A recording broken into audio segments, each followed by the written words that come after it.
Welcome, friends, to Season 0 of the End of Tourism podcast. In these mini episodes, you'll hear short transmissions speaking to the principles of the pod. We'll introduce you, our listeners, to the themes and questions that will be woven into our conversations, a kind of primer on our politics. This episode is entitled Expectation and Entitlement. As many of you know and have experienced, the tourist industry is built around people being served, usually at their whim. As a result, tourists believe they are entitled to be taken care of in a way that mimics and reflects the relationship between the server and the served back home. This is a demand of both tourists and the tourist industry quietly placed onto local people. The expectation or belief among tourists is that they should be treated as if they were royalty, in part because of the money they are spending, which at times can certainly be a lot of money. In the end, however, the relationships between tourists and the people who host them is automatically reduced to transactional exchanges that invite entitlement, tension, and bad behavior, mostly on the parts of tourists. No amount of money, however, can justify this. A little story. A long time ago, I used to work as a server in the homes of wealthy people for their private parties. We had old money clients and new money clients. But the old money was almost always more kind and generous than their newly minted counterparts, in part because those people, the ones born into wealth, grew up with, quote, the help. Those elite adults had often been raised by nannies and caregivers, not their parents. As such, they properly understood, not always, but most of the time, the value of being served and the value of serving someone else. You see, the new money never had this. So when we arrived at their homes, the sense of entitlement and expectation was through the roof because they didn't have any personal lived relationship to, quote, the help. And so they saw us not as human beings necessarily, but as servers, servants. This is what tourists are. Tourists are the new money. No matter how much money people spend, unending and enduring service by local people is the fantasy that tourists are sold and buy into. The expectation of limitless hospitality, in other words.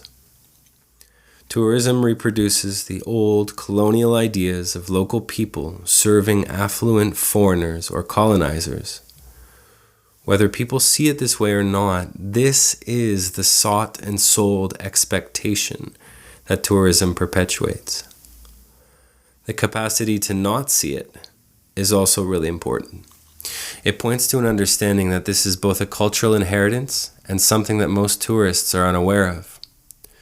This is part of the purpose of the pod, is to unveil how these things show up in the culture, and mostly how they don't show up.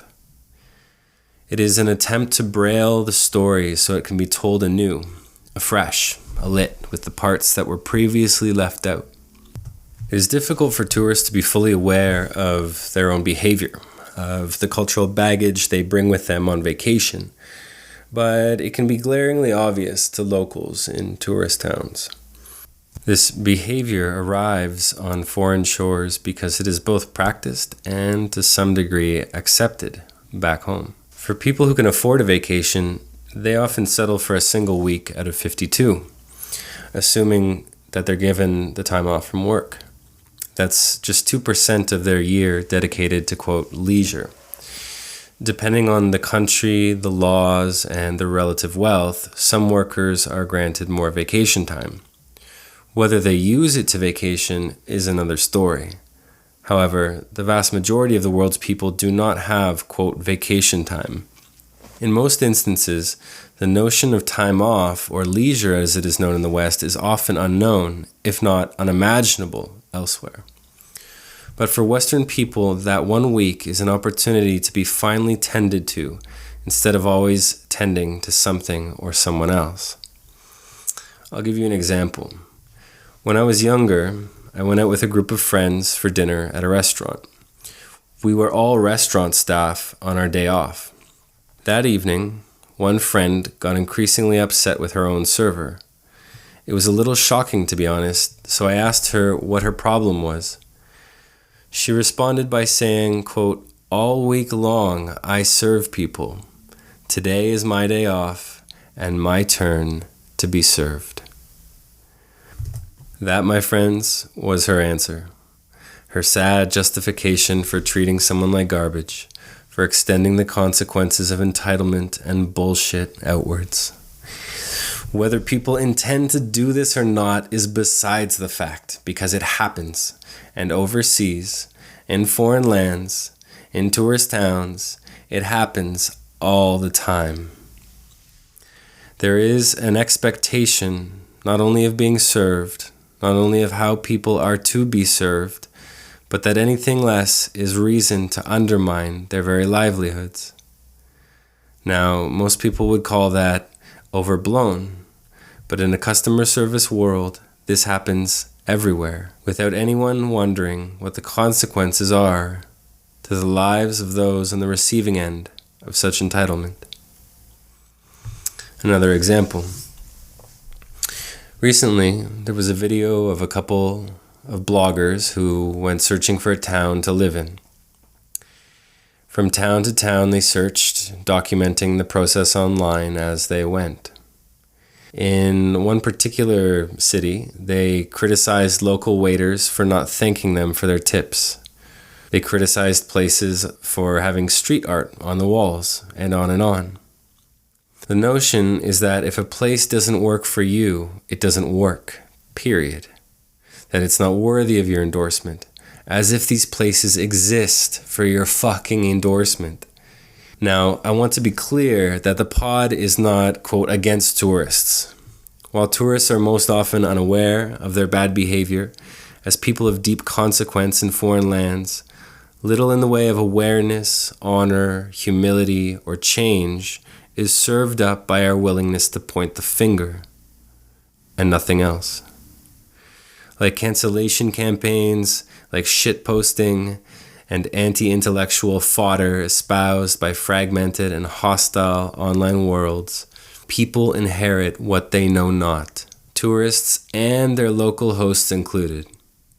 We are often quick to criticize what is upon us without ever considering how it came to be upon us, without ever considering how each of us are implicated in the story. As such, there is so often a deep desire to evaluate the content of the world without understanding the context. The medium is the message, as Marshall McLuhan once said. And this podcast will explore the historical and cultural contexts of tourism, not just its content. We will seek to understand not just what tourism is, but what it does to the times and places it arises in. Imagine for a second that you've maintained a bad habit throughout your life, one you weren't aware of, whether it be alcoholism, bad posture, or perhaps using the word like far too often. How you realize your habits and react to them is in part what determines how well you can contribute to their undoing. Wanderlust is no different. I say this having been a part-time tourist for a decade and later working in the tourist industry for another half. So there is no shame here, despite there being room and reason for it. We must understand what our behavior does overseas, in foreign lands, what it does to foreign places and people, how that behavior is invited into the world via tourism, and what the consequences of this are for our lives and lands back home. It is important to say here that local people living and working in tourist towns are in no way immune to this expectation and entitlement. They too fall prey to the promise of getting rich off the tourist dollar just as easily as the tourist spends it. They open up shop and expect those dollars. They can feel just as entitled to leisure and a tourist-esque life as the tourist does, unaware of the poverty that comes with it. Welcome to the End of Tourism podcast, and welcome to the End of Tourism. How we proceed in our times will determine whether such a thing invites the proper death of tourism or the world knowing nothing else. Welcome to friends and enemies alike. Come in and have a seat. We are about to begin with stories from far-off lands. Some of them live in the houses of hospitality, while others are found in the halls of hostility. Close your eyes and listen carefully, for it is how we listen that will determine whether what is to come breaks the spell of wanderlust or conjures it anew. Thank you for listening to the End of Tourism podcast. If what you heard had its way with you, if the arrows hit their mark, click subscribe on Spotify, Apple Podcasts, or wherever you're listening. To go deeper, join us at theendoftourism.com and follow us on social media under the handle The End of Tourism.